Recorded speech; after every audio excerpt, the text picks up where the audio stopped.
Ողջույն, այսօր մի շատ հետաքրքիր պատմություն ես լսելու, լավ տեղավորվիր և ուշադիր լսիր։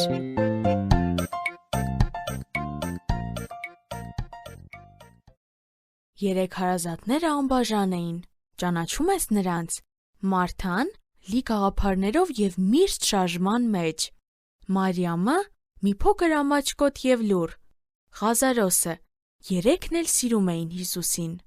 Երբ նա իր աշակերտների հետ գնաց Բեթանիա, այցելեց նրանց։ Փոքրիկ տան մեջ միշտ ուրախ տրամադրություն էր, մինչ այն օրը, երբ Ղազարոսը շատ ծանր հիվանդացավ։ Մարիամը շատ անհանգիստ նստած էր մահճակալի կողքին։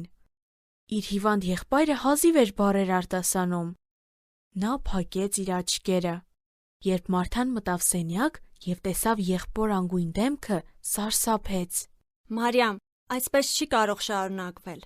Հիսուսը միակն է, ով կարող է օգնել։ Ես հենց հիմա լուր կուղարկեմ նրան։ Շնչակտոր սուրհանդակները Տեր Հիսուսին գտան Հորդանան գետի մոտ։ Հիսուս, արագ արի, Մարիամն ու Մարթան ինձ են ուղարկել։ Ղազարոսը շատ ծանր հիվանդ է, արագ արի, թե չէ նա կմահանա։ Հիսուսը սիրում էր այդ երեք հարազատ մարդկանց, բայց նա անմիջապես չգնաց, այլ իր աշակերտների հետ մի քանի օր մնաց իր գտնված վայրում։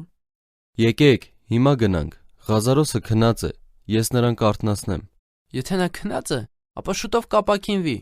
Ես մեկ այլ բան նկատի ունեի քնած ասելով,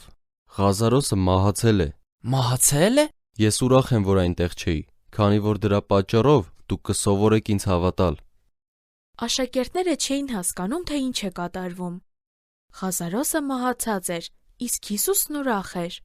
Ինչպես պետք է այս իրավիճակում սովորեին հավատալ նրան։ Արդյոք Հիսուսն ուզում էր ցույց տալ, որ կարող են վստահել իրեն։ Նույնիսկ երբ ինչ-որ սարսափելի բան է տեղի ունենում և չեն հասկանում պատճառը։ Ղազարոսին թաղեցին։ Մարիամն ու Մարթան շատ էին լացում։ Շատ մարդիկ գնացին թաղմանը և փորձում էին քույրերին մխիթարել։ Ես քեզ փոքրիկ առաջադրանք եմ ուզում տալ։ Մտածիր այս հարցի պատասխանի շուրջ։ Ինչ կանեիր, եթե Հիսուսը քո աղոթքին միանգամից չպատասխաներ և չօգներ քեզ։